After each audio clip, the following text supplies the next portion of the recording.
I'm Brianna, 23 years old. For 23 years, I lived as a servant in my own home.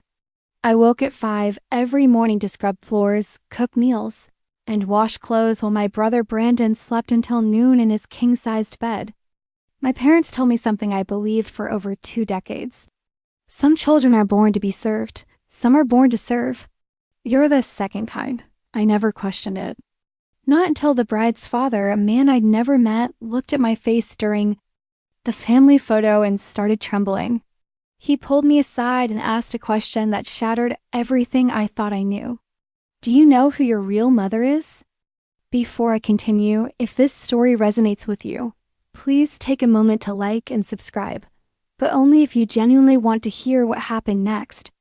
And if you're watching, drop a comment telling me where you're from and what time it is. Now let me take you back to the morning of Brandon's wedding. The day I thought would be the worst of my life. We lived in a 2-story colonial in Fairfield County, Connecticut. The kind of neighborhood where every lawn was manicured and every family drove European cars. Our neighbors were surgeons, attorneys, partners at hedge funds. From the outside, the Patterson household looked like the American dream. From the inside, it was my nightmare. My bedroom wasn't a bedroom. It was the basement. A concrete floor, no windows, a thin mattress that smelled like mildew. The furnace hummed 3 feet from my head. In winter, it was the only warmth I had. In summer, it was suffocating. Every morning at 5, my alarm would ring. By 5:15, I'd be upstairs in the kitchen, scrubbing the granite countertops, preheating the Viking stove, pulling eggs and bacon from the Sub-Zero refrigerator. The kitchen island was Italian marble calicotta. Donna once bragged to her book club. I knew every vein in that stone because I polished it daily. Gerald would come down around 7, his Wall Street Journal tucked under his arm, his Tag Heuer glinting on his wrist. He'd settle into his leather armchair in the breakfast nook, never once looking at me. Is it done? He'd ask without lifting. His eyes from the headlines. Yes, Mr. Patterson, the coffee is weak today. Make it stronger tomorrow. That was the extent of our conversations. 23 years of monosyllables and commands. I'd set his plate on the table, the good china, the Wedgwood with the silver rim, and retreat to the kitchen. My place was never at that table. My place was beside the sink, eating whatever scraps were left after the family finished. But the thing that hurt most wasn't the cold basement or the endless chores. It was the way they referred to me. Brandon's room was on the second floor, corner unit with bay windows overlooking the garden. He had a 65-inch Samsung mounted on the wall, a PlayStation 5, and a walk-in closet bigger than my entire basement. He went to St. Thomas Academy, $45,000 a year, lacrosse team, college prep. I stayed home, homeschooled. Gerald told the neighbors whenever they asked. The truth was simpler. No one taught me anything. I learned to read from old magazines Donna threw away. I learned math by counting change at the grocery store. When Brandon turned 18, Gerald handed him the keys to a white BMW 3 Series. I didn't have a driver's license. I didn't have a single form of identification. The documents got lost in a fire. Donna told me once when I was 12 and asked why I couldn't enroll in the local middle school. It's too complicated to replace them. You're better off here with us. I believed her. Why wouldn't I? She was my mother. Brandon had an American Express Platinum card linked to Gerald's account. No limit. He bought sneakers that cost more than I touched in my entire life. I owned 3 dresses, all hand-downs from Donna, altered to fit my smaller frame. At dinner, the family sat together. Brandon would talk about his classes, his friends, his weekend plans. Gerald would nod approvingly. Donna would smile and refill his glass. I stood in the kitchen doorway waiting to clear the plates.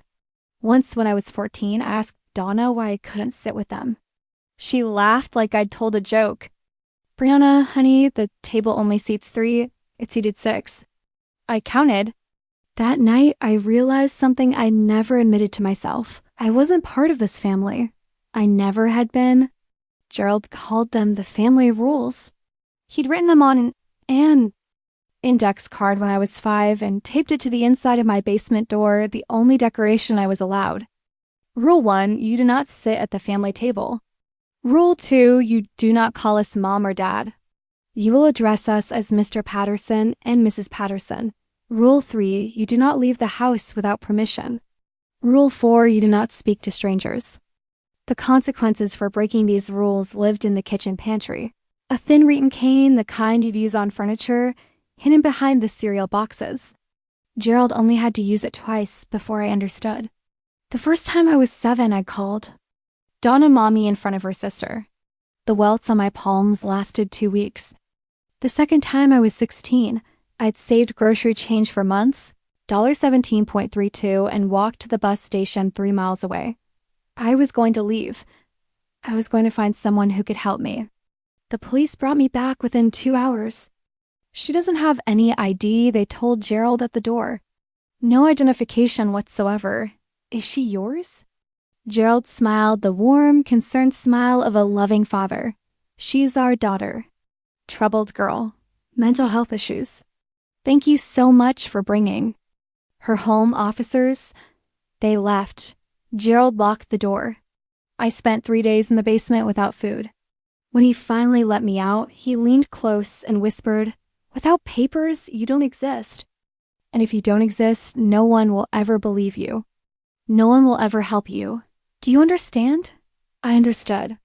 For 7 more years, I never tried to leave again. Brendan wasn't cruel the way Gerald was cruel. He didn't hit me. He didn't lock me in basement or starve me for days. He simply didn't see me. To Brandon, I was furniture functional, forgettable, there when needed. "Brianna, coffee. Brianna, my room's messy. Brianna, I need the car washed before my date." When his friends came over, he introduced me with a wave of his hand. "That's our housekeeper, not sister, not family. Housekeeper." No one ever questioned. It looked nothing like the Pattersons. They all had brown eyes and sandy hair. My eyes were green, almost emerald in certain light, and my hair was dark chestnut. I'd asked about it once years ago. Donna slapped me and told me to stop asking. Stupid questions. At 26, Brandon was handsome, confident, and employed at one of the biggest real estate firms in Connecticut. He hadn't earned the job. His fiancé's father had arranged it. Victoria Whitmore, blonde, poised, daughter of Richard Whitmore, CEO of Whitmore Properties, worth $47 million. Brandon had proposed to her 3 months ago at Purse in Manhattan with a 2-carat diamond ring he'd charged to Gerald's card. The Pattersons were ecstatic. This marriage wasn't just love, it was a ladder. I overheard Gerald talking to Donna the night of the engagement. "This is it. This is how we get into their circle. Richard Whitmore could change everything for us." They didn't know that Richard Whitmore would change everything. All right, just not the way they expected. The woman Brandon was marrying would become instrumental in destroying the life the Pattersons had built, not because of her, because of her father. I was 15 when I finally asked the question I'd been holding inside for years. Donna was in the living room flipping through a Pottery Barn catalog, marking pages with Post-it. I'd just finished mopping the floors and my hands were raw from the bleach. "Mrs. Patterson." She didn't look up. "What? Why am I different from Brandon?" The catalog lowered. Her eyes, cold, flat, the color of dishwater, met mine. "Different? How? Why does he get to go to school? Why does he sit at the table? Why do I have to?" "Because she cut me off." Her voice. Sharp as broken glass. "Some children are born to be loved. Some children are born to help others. You're the second kind, Brianna. That's your purpose. That's your fate." She returned to her catalog. The conversation was over. I went back to the basement that night and stared at my reflection in the small cracked mirror above the utility sink. The only mirror I was allowed. My eyes were nothing like theirs. My face was nothing like theirs. But I didn't question it anymore. Donna was right. I told myself, some people are born to serve. I was one of them. Fighting it would only bring more pain. For 8 more years, I believed that. I woke at 5. I scrubbed and cooked and cleaned, and I told myself, This was my life. This was what I deserved. Then came Brandon's wedding and the man who looked at my face and saw someone else entirely. I didn't know it yet, but in 24 hours, every lie I'd been told would begin to unravel. The wedding announcement came 6 months before the ceremony. Brandon and Victoria would marry at the Ritz-Carlton in White Plains. 200 guests, a live orchestra, a 5-tier cake from a bakery in Manhattan. Total cost $200,000, generously covered by Richard Whitmore. Gerald practically floated through the house for weeks. "This is the biggest day of our lives," he kept saying. "The Whites are old money, Connecticut aristocracy. We need to make an impression." Donna threw herself into planning. She coordinated with Victoria's mother on flowers, catering, the rehearsal dinner. She bought a new dress, Oscar de la Renta, champagne-colored, $4,000. I assumed I'd be a bridesmaid.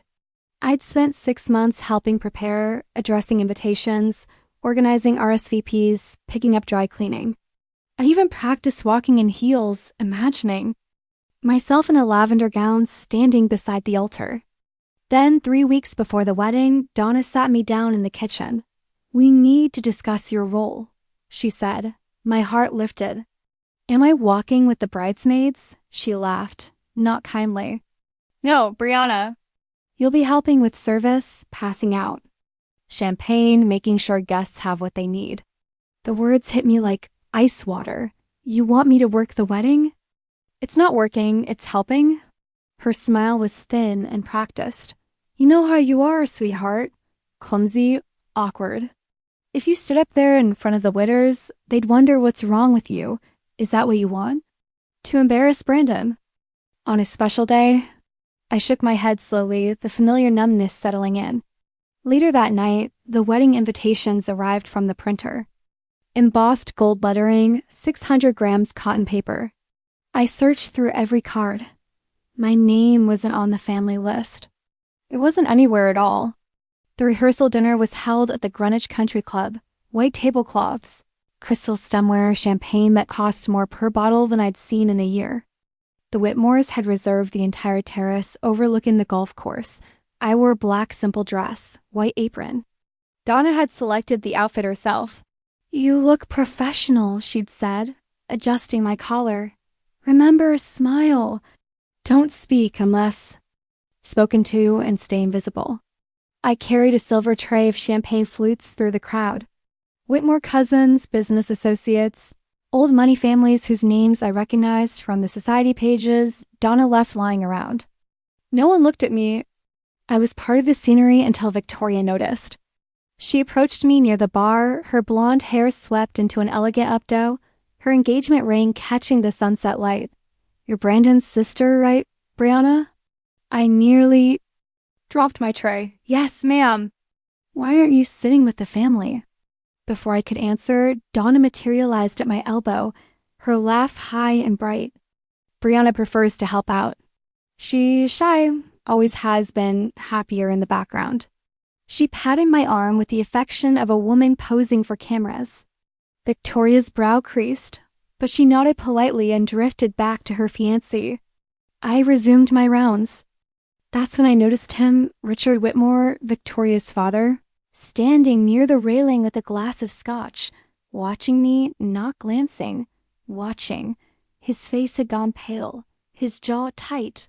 He approached slowly. "Excuse me, what's your name?" "Brianna?" "Sir, Brianna?" He said it like he was testing the sound. "Do you know? Do you happen to know who your birth mother is?" The question made no sense. "I'm sorry."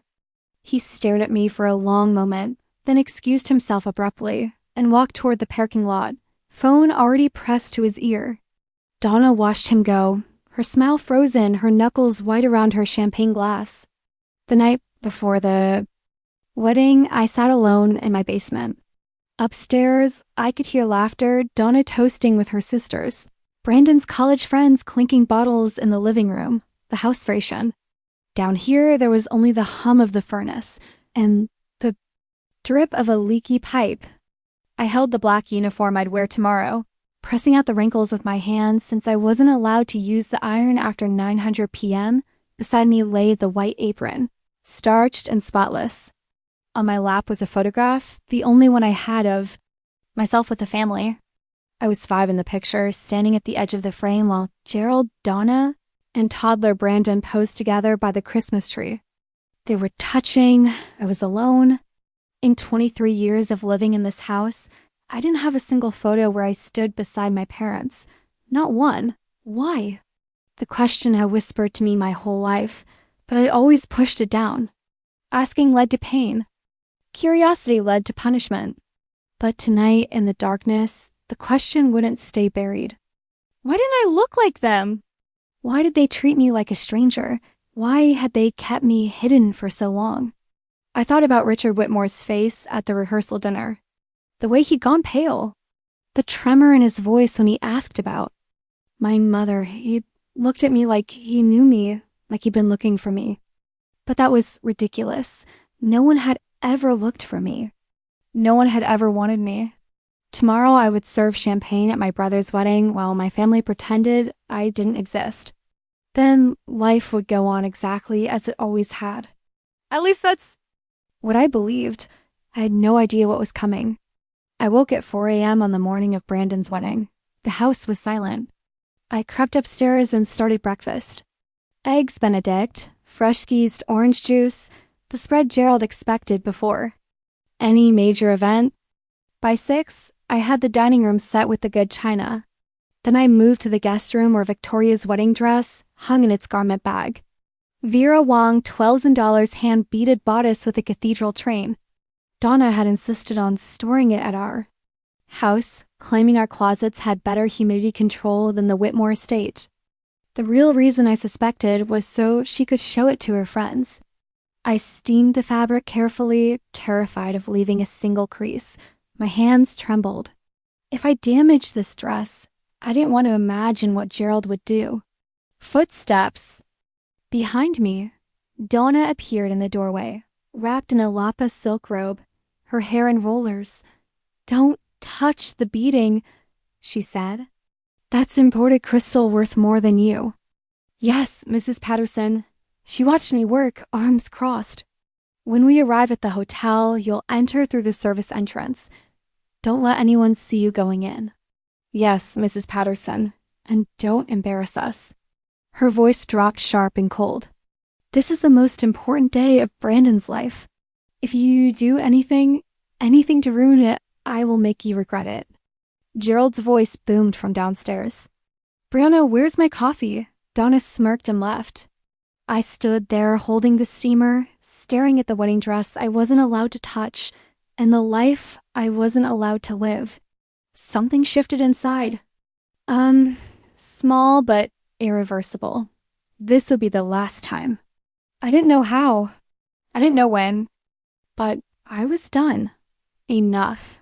The Ritz-Carlton Grand Ballroom looked like something from a fairy tale. Crystal chandeliers dripped from 30-foot ceilings. White roses cascaded from every surface. The altar, the centerpieces, the sweeping archways. 200 gilded chairs faced a platform where Brandon would soon stand and promise forever to a woman whose family fortune could buy our entire neighborhood. I entered through the loading dock. The catering manager handed me a silver tray and pointed toward the ballroom. "Champagne service. Keep moving. Keep smiling. Don't engage in conversation." I nodded and took my position. Guests streamed in. Women in designer gowns, men in bespoke suits. Diamonds glittering under the chandeliers. I wove between them offering flutes of Veuve Clicquot. My eyes fixed on the floor. A woman in Chanel stopped me. "Excuse me, are you with the hotel?" "Yes, ma'am." The lie came easily. Gerald passed by without a glance. Donna paused just long enough to whisper, "Your posture is terrible. Stand up straight." Then Brandon appeared with his groomsmen, laughing, adjusting his Tom Ford cufflinks. He saw me and waved me over. "Brianna, hey, make sure there's extra shrimp at my table." "You know how Dad gets." "Of course." He turned back to his friends.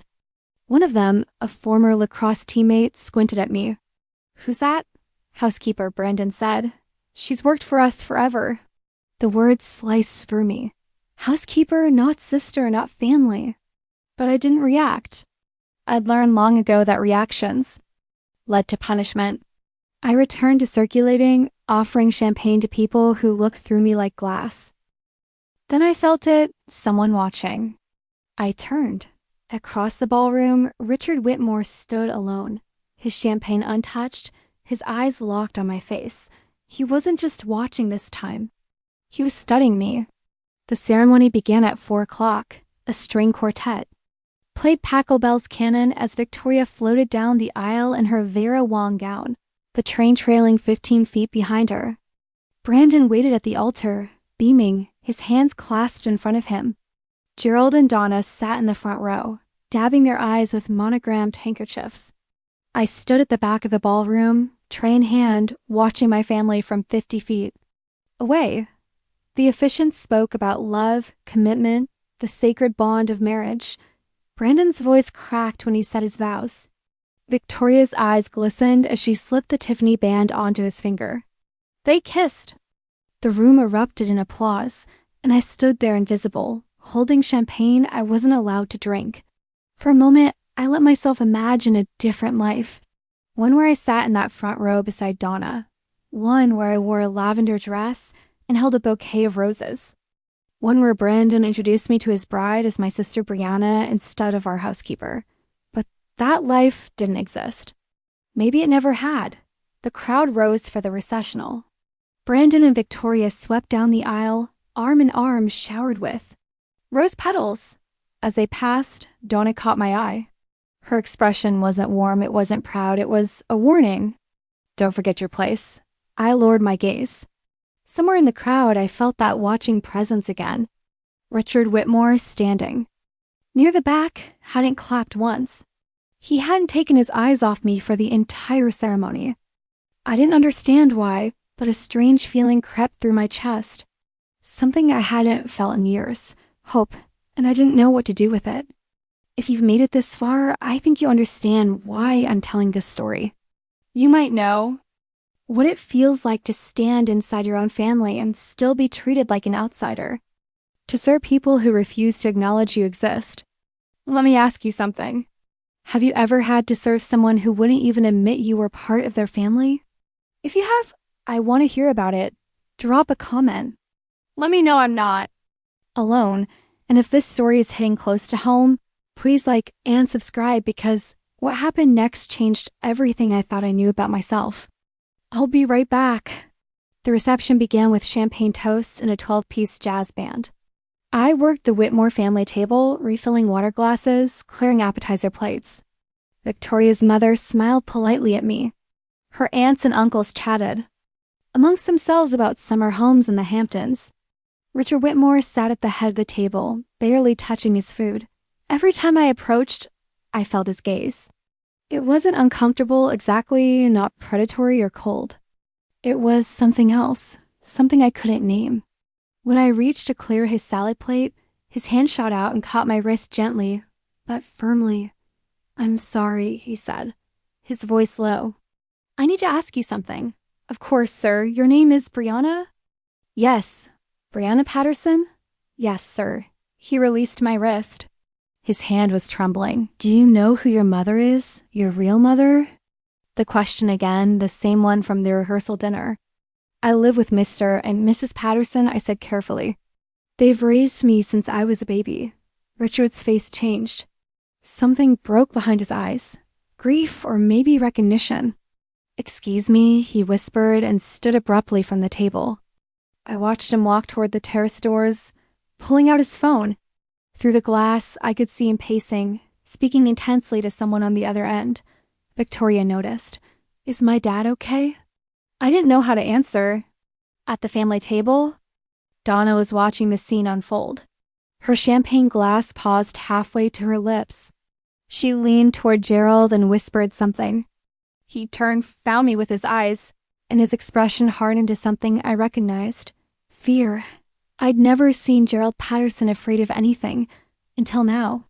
The photographer clapped his hands and called for the family portraits. "Bride and groom's families, please gather by the floral arch." The Whitmores assembled first. Richard, his wife Eleanor, Victoria's brother and his wife, a cluster of elegant relatives in coordinated pastels. Then the Pattersons. Gerald straightened his tie. Donna smoothed her Oscar Duranta. Brandon wrapped an arm around Victoria's waist. I stayed back, tray in hand. The photographer scanned the group, then pointed at me. What about her? Is she family? Silence. Gerald's smile tightened. Donna looked at the floor. Brandon said nothing.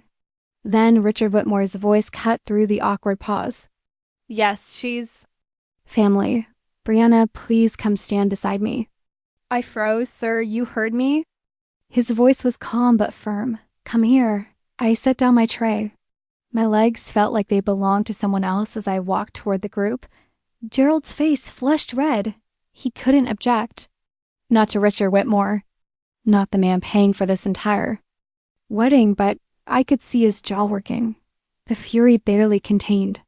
Richard placed his hand on my shoulder. His palm was warm, steadying. Right here, he said softly.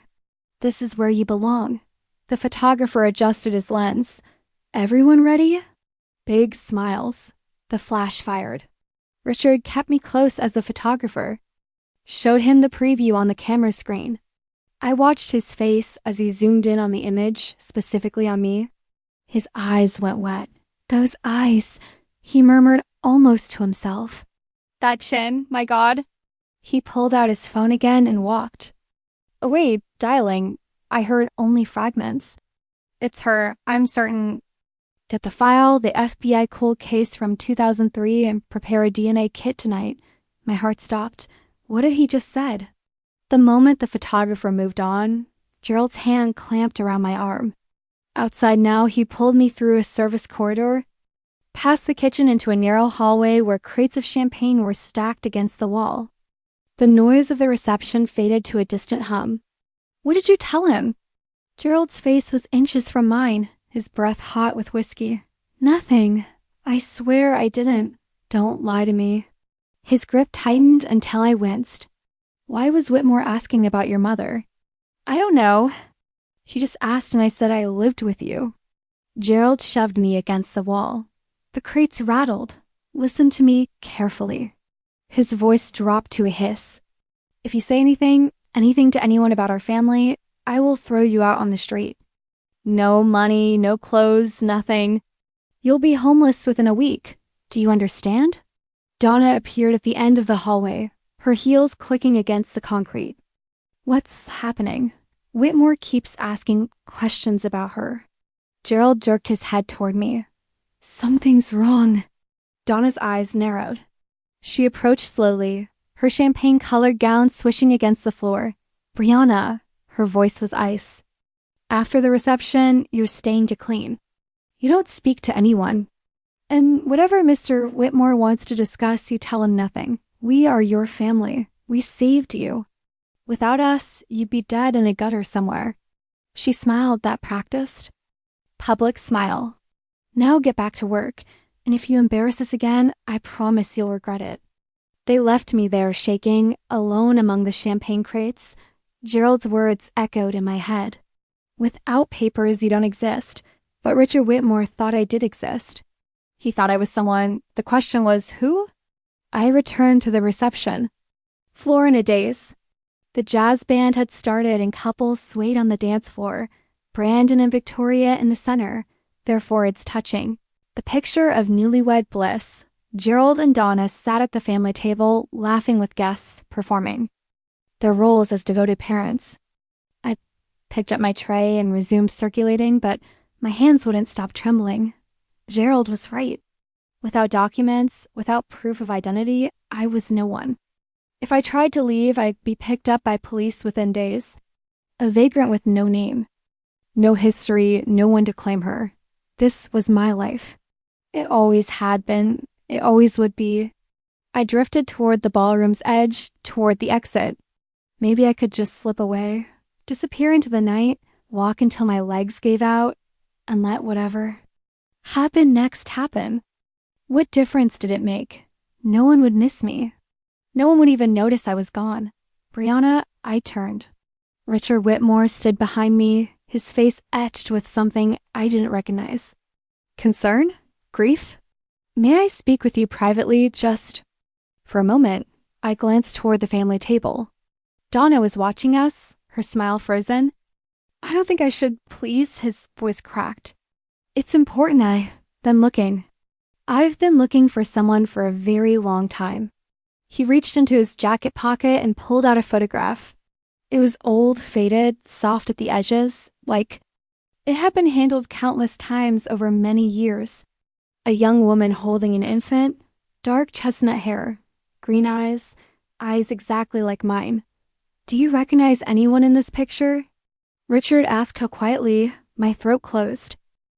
I don't know who that is, but something deep inside me stirred, something that felt like remembering. Richard led me to the terrace overlooking the hotel gardens. The night air was cool. Inside, the reception continued, clinking glasses, bursts of laughter, the band launching into a Sinatra standard. Out here, there was only the distant hum of traffic and the hammering of my own heart. Richard held the photograph toward me again. In the soft light from the ballroom, I could see it more clearly now. The woman was young, mid-20s maybe, with a tired but radiant smile. The baby in her arms was wrapped in a pink blanket, eyes closed. Impossibly small. This is my sister, Margaret, Richard said. And the baby is her daughter, Brianna Ashford Whitmore. I stared at him. I don't understand.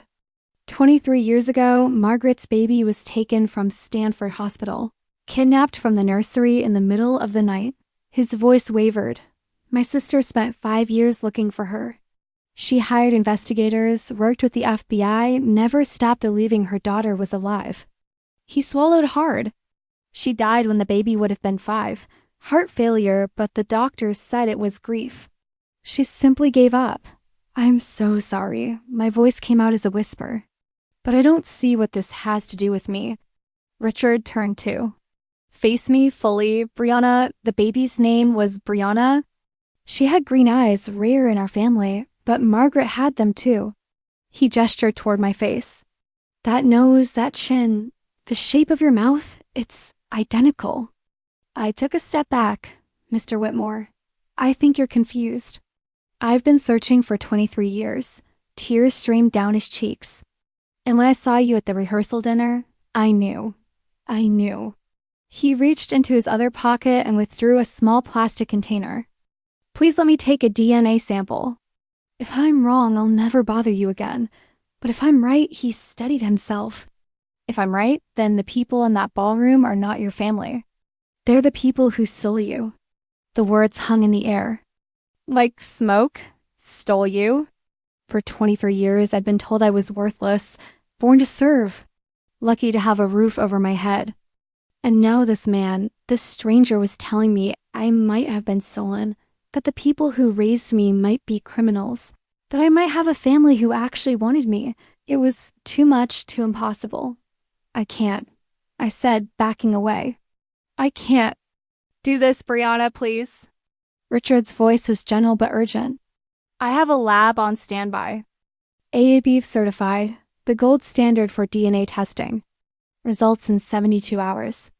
Even if the test matches, if it matters, you're Margaret's daughter. You're my niece, he swallowed. And you're the legal heir to the trust she established before she died. I stopped. What trust? Margaret never gave up hope that her daughter would be found. She set up a trust fund in your name and Brianna Ashford Whitmore's name to be released if you were ever recovered. It's been growing for 23 years. How much? Richard met my eyes. $12 million. The terrace tilted beneath me. But this isn't about money, he said quickly. It's about the truth. It's about justice. And it's about giving my sister peace. Finally knowing what happened to her child. Inside, the band shifted to a slow ballad. I could see Donna through the glass doors, scanning the room, looking for me, looking for her property. I thought about the basement, the rules, the cane in the pantry. 23 years of being told I was nothing. And then I thought about Margaret Whitmore, dying of grief, never knowing what happened to her baby girl. I met Richard's eyes. What do I need to do? He opened the DNA kit. Just open your mouth. The next 72 hours were the longest of my life. I went back to my routine, waking at 5, scrubbing, cooking, cleaning, but everything felt different now. Every time Gerald barked an order, I looked at his face and wondered, did you buy me? Every time Donna criticized my work, I heard Richard's voice. The people who stole you, they noticed the change. What's wrong with you? Donna demanded on the second morning. I let the coffee sit too long and it had turned bitter. Nothing. Mrs. Patterson, I'm just tired. You're always tired, she poured the coffee down the sink. Make another pot and this time pay attention. I made another pot. I washed the dishes. I folded the laundry. But in my pocket, I carried the slip of paper Richard had given me, his personal cell phone number written in blue ink. Brandon and Victoria had left for their honeymoon in Bali. The house felt quieter without him, but no less oppressive. On the third night, I lay awake in the basement, staring at the concrete ceiling, counting the hours. Then my phone buzzed. The old Nokia, the only device I owned, purchased with saved grocery change, glowed with a text message from an unknown number. Results are in. Can you meet tomorrow? 10 Cafe on Main Street, RW. My heart stopped, then started again racing. I typed back, I'll be there. The next morning I told Donna I needed to buy cleaning supplies. She barely looked up from her magazine. Be back by noon, I have guests coming for lunch. Yes, Mrs. Patterson. I walked out the door and kept walking. Toward the truth. Toward the answer to every question I've been too afraid to ask. The cafe was a small place on Main Street, exposed brick, mismatched furniture, the smell of fresh espresso. Richard was already there when I arrived, seated at a corner table with a manila envelope in front of him. His eyes were red like he hadn't slept. Brianna? He stood as I approached. Thank you for coming. What did the results say? He didn't answer immediately. Instead, he slid the envelope across the table. I opened it with trembling fingers. The document inside was covered in numbers and technical language, ALS low-key probability calculations. But one section was highlighted in yellow. Combined paternity, index 99.97%. Conclusion: the tested individual, Brianna Patterson, is the biological daughter of Margaret Eleanor Whitmore, deceased. I read it 4 times. The words didn't change. You're my niece, Richard said softly. You're Margaret's daughter. You're Brianna Ashford Whitmore. The room tilted. I gripped the edge of the table. This is real. It's real. I've already contacted the FBI.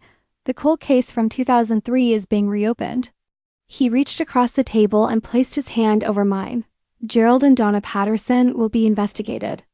If they acquired you through illegal means, if they purchased you from traffickers, they'll be prosecuted. Prosecuted? The word tasted foreign. Federal charges, human trafficking, document fraud, child endangerment. Richard's voice hardened. They could face 15 to 20 years. I sat back in my chair. The DNA report clutched against my chest. 23 years of basement and beatings and being told I was born to serve. And none of it was true. I wasn't worthless. I wasn't unwanted. I had a family, a real family. A mother who had loved me so much she died of grief when she lost me. And now, finally, the truth was coming to light. I want to pause here for a moment because this is where everything changed. For 23 years, I believed I was nothing, that I deserved nothing. And in 72 hours, a DNA test destroyed that lie completely. But now I had a choice to make. I could walk away quietly, start over somewhere new, and never look back. Or I could let the truth come out, let Gerald and Donna face what they'd done. What would you do? Tell me in the comments. I want to know. And if you're still with me, hit subscribe because the final confrontation is coming and it's going to change everything. 1 week later, the trap was set. Richard had invited the Patterson family to his estate in Greenwich, a 12-bedroom mansion on 5 acres with stone gates and a circular driveway lined with topiaries. The official reason was discussing business opportunities for Brandon. Gerald, had been ecstatic when the invitation arrived. "This is it," he'd crowed at dinner. "Richard Whitmore wants to bring me into his inner circle." I knew this marriage would pay off. Donna had spent 3 days selecting her outfit. A pale blue Armani pantsuit, pearl earrings, her hair freshly highlighted. Brandon and Victoria were flying back early from Bali specifically for the meeting. No one suspected anything. I was instructed to come along, of course. To help serve refreshments, Donna said as though it were obvious. I didn't argue. When we pulled up to the Whitmore estate, Gerald let out a low whistle. "This must be worth 30 million easy." "More," Donna murmured, her eyes gleaming. We were ushered into the main sitting room, a cavernous space with 20-foot ceilings, oil paintings and gilded frames, furniture that looked like it belonged in a museum. Richard greeted us warmly, shaking Gerald's hand, kissing Donna's cheek. "Please, make yourselves comfortable. Brandon and Victoria should be here any moment." I hung back near the doorway watching. Gerald didn't notice the other people in the house. The man in the gray suit waiting in the adjacent room. The woman with the manila folder on her lap, but I did. Richard caught my eye and gave an almost imperceptible nod. The FBI agents were in position. The evidence was ready. And Gerald and Donna Patterson had walked straight into the reckoning they'd spent 23 years avoiding. A housekeeper brought an amazing service, bone china worth more than the Patterson family car. Donna accepted her cup with exaggerated graciousness, crossing her legs at the ankle like she'd seen in old movies. "This is a beautiful home, Richard," she said. "Just stunning. Thank you." Richard settled into his armchair, his expression pleasant, but unreadable. "I wanted to discuss something with you before Brandon arrives." "Something about Brianna?" Gerald's cup rattled against its saucer. "Brianna?" "Yes," Richard gestured toward where I stood near the doorway. "She's been part of your family for quite some time, hasn't she?" "Since she was a baby," Donna said quickly. "We adopted her when she was just a few months old. Gave her everything, a home, food, education. We've been very good to her." "Adopted?" Richard nodded slowly. "That's interesting because I had my attorneys check the county records. There's no adoption paperwork on file for anyone named Brianna Patterson." Silence. Gerald sat down his teacup. "The records must be incomplete. You know how government agencies are. Things get lost." "I also checked with the state of Connecticut," Richard continued, his voice still calm. "No birth certificate, no social security number issued at birth, no hospital records anywhere in the tri-state area." Donna's practiced smile was starting to crack. "What exactly are you implying, Richard?" "I'm implying that Brianna has no legal identity, no documentation whatsoever." He leaned forward, which raises a very interesting question. "Where did she come from?" Gerald stood abruptly. "I don't know what kind of game you're playing, but I don't appreciate the accusation." Richard didn't flinch. "It's not an accusation, Gerald." "Not yet." He opened the leather portfolio on the table beside him. "But I think you should see what's in this folder." Richard removed 2 documents from the portfolio and laid them on the coffee table. The first was the DNA report, the one I'd already seen, with its highlighted conclusion and its 99.97% certainty. The second was older, a photocopied FBI report with a case number at the top and the word confidential stamped in red. "This," Richard said, pointing to the DNA report, "confirms that Brianna is a 99.97% genetic match to my late sister, Margaret Whitmore. Brianna is her biological daughter." Gerald's face went from red to white. "And this," Richard tapped the FBI document, "is the cold case file from March 2003.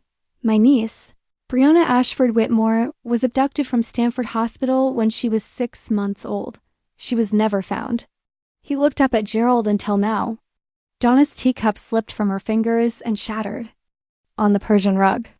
"This is insane," Gerald sputtered. We would never then explain the documents." Richard's voice hardened. "Explain why she has no birth certificate, no adoption records, no proof that she was ever legally your child. There was a fire." Donna's voice pitched high. "Records. We're lost. There was no fire. Richard cut her off. I checked. Every hospital in a 300-mile radius. No fire, no lost records, no Brianna born to any family named Patterson. The door to the adjacent room opened. A man in a gray suit stepped through, followed by a woman holding a badge.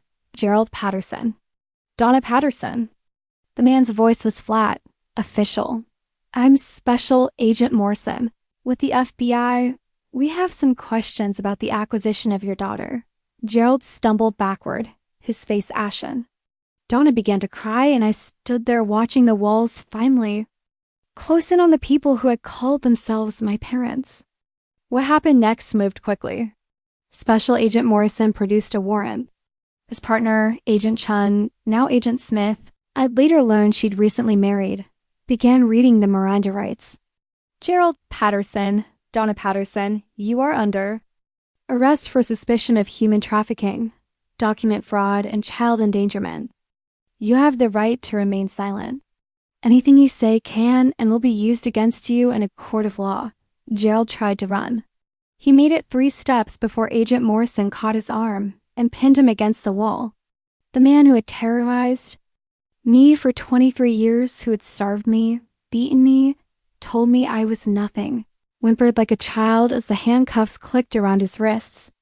Donna collapsed onto the sofa, mascara streaming down her cheeks. Brianna, she wailed. Brianna, please tell. Then this is a mistake. We're your family.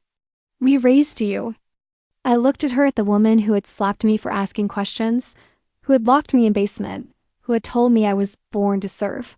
You raised me as a servant, I said. My voice was calm, steady. You never treated me like family.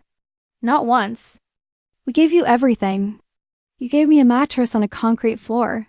I took a step closer. You took my identity. You took my childhood. You took my mother from me. Donna's face crumpled. We didn't know. We thought you knew. Gerald's voice cut through, suddenly vicious, even in handcuffs. He knew exactly what we were doing. Donna, don't pretend otherwise. At that moment, the front door opened. Brandon and Victoria walked in fresh from Bali, tanned and smiling until they saw the FBI agents and their parents in handcuffs. Victoria's smile vanished. What the hell is going on? The federal charges came down within the month. Gerald and Donna Patterson were indicted on 3 counts each: human trafficking under 8 U.S.C., Section 1589, document fraud, and child endangerment. The investigation revealed they had purchased me from an underground adoption network in 2003 for $15,000 cash, untraceable.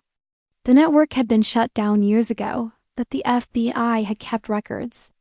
My name appeared on a ledger listed between a purchase price and a delivery date, like I was inventory. The trial lasted 4 months. I testified twice. Gerald maintained his innocence until the end, claiming he'd been told I was an orphan, that he'd simply given me a better life. The jury didn't believe him. Donna turned on him during her testimony, claiming she'd been coerced, that Gerald had threatened her, that she'd always wanted to treat me better, but couldn't. The jury didn't believe her either. Final sentencing. Gerald received 8 years in federal prison. Donna received 12. Their assets were frozen pending civil proceedings. The house in Fairfield County, the one with the sub-zero refrigerator and the Kokoda marble in the basement where I'd slept for 23 years, was seized to cover legal fees and potential restitution. Brandon's world collapsed too. Richard Whitmore withdrew all financial support the day of the arrest. The $200,000 spent on the wedding, now Brandon's dead. His job at Whitmore Properties terminated immediately. Victoria filed for divorce 3. Weeks later, I can't do this. I overheard her tell Brandon on the phone, your parents bought a human being. They trafficked a child. I can't be associated with that. The man who'd grown up as a prince was suddenly alone, unemployed, and drowning in debt. And me? For the first time in my life, I was free. Brandon called me 6 months after the sentencing. I almost didn't answer. The name on the screen, Brandon Patterson, still triggered something cold in my chest, even now, but curiosity won. Hello. Brianna. His voice was thin, unfamiliar. Not the confident golden boy I'd grown up serving. Someone hollowed out, "I need to talk to you about what?" I'm in trouble." He laughed bitterly. "That's an understatement. The apartment's gone. The car is gone. Victoria's lawyer is asking for damages because of the emotional distress of being associated with my family. I can't get a job anywhere. Everyone's seen the news." I waited. I was wondering if maybe you could help me out just alone, just until I get back on my feet. There it was. 23 years of being treated like furniture, and now he needed something from me. "Brandon," I said slowly, "in all the years we lived in the same house, did you ever help me?" Silence. "Did you ever stand up for me when Gerald hit me? Did you ever ask why I slept in the basement? Did you ever once treat me like a sister?" I didn't know. "You knew?" My voice stayed level. "You just didn't care. I was convenient. I made your life easier. And now that I'm not there to serve you anymore, you have no idea how to survive. Brianna, please." "I'm not going to help you, Brandon. Not because I hate you, but because you need to learn something you never learned growing up." I paused. Actions have consequences, and so does silence. I hung up. My hand was shaking, but my heart was steady. For the first time in my life, I had set a boundary, and I intended to keep it. The inheritance came through 3 months after the trial ended. Richard's lawyers had worked tirelessly to verify my identity and activate the trust Margaret had established in 2003. The process required court orders, FBI confirmation, and stacks of paperwork, but eventually the final document arrived. Beneficiary: Brianna Ashford Whitmore Trust. Value $1,284,732,916. Status active. I read the number 7 times before it felt real. Richard drove me to the bank himself on the day the funds were released. We sat in a private office on the top floor surrounded by mahogany furniture and oil paintings while a banker explained investment options and tax implications. $12 million more money than the Pattersons would see in 10 lifetimes. But it wasn't the money that changed me. It was the name. Brianna Ashford Whitmore, my real name, the name my mother had given me before I was stolen. Richard helped me move into a guest suite at the Greenwich estate. I had my own room with windows overlooking a rose garden, a king-size bed with Egyptian cotton sheets, and a bathroom bigger than my old basement. The first night, I couldn't sleep. I just walked around touching the walls, running my fingers across the curtains, reminding myself this was real. Richard enrolled me in a college preparation program. My lack of formal education didn't matter. There were resources, tutors, people who specialized in helping survivors of trafficking rebuild their lives. A year later, I received my acceptance letter, Yale University full scholarship through a program for human trafficking survivors.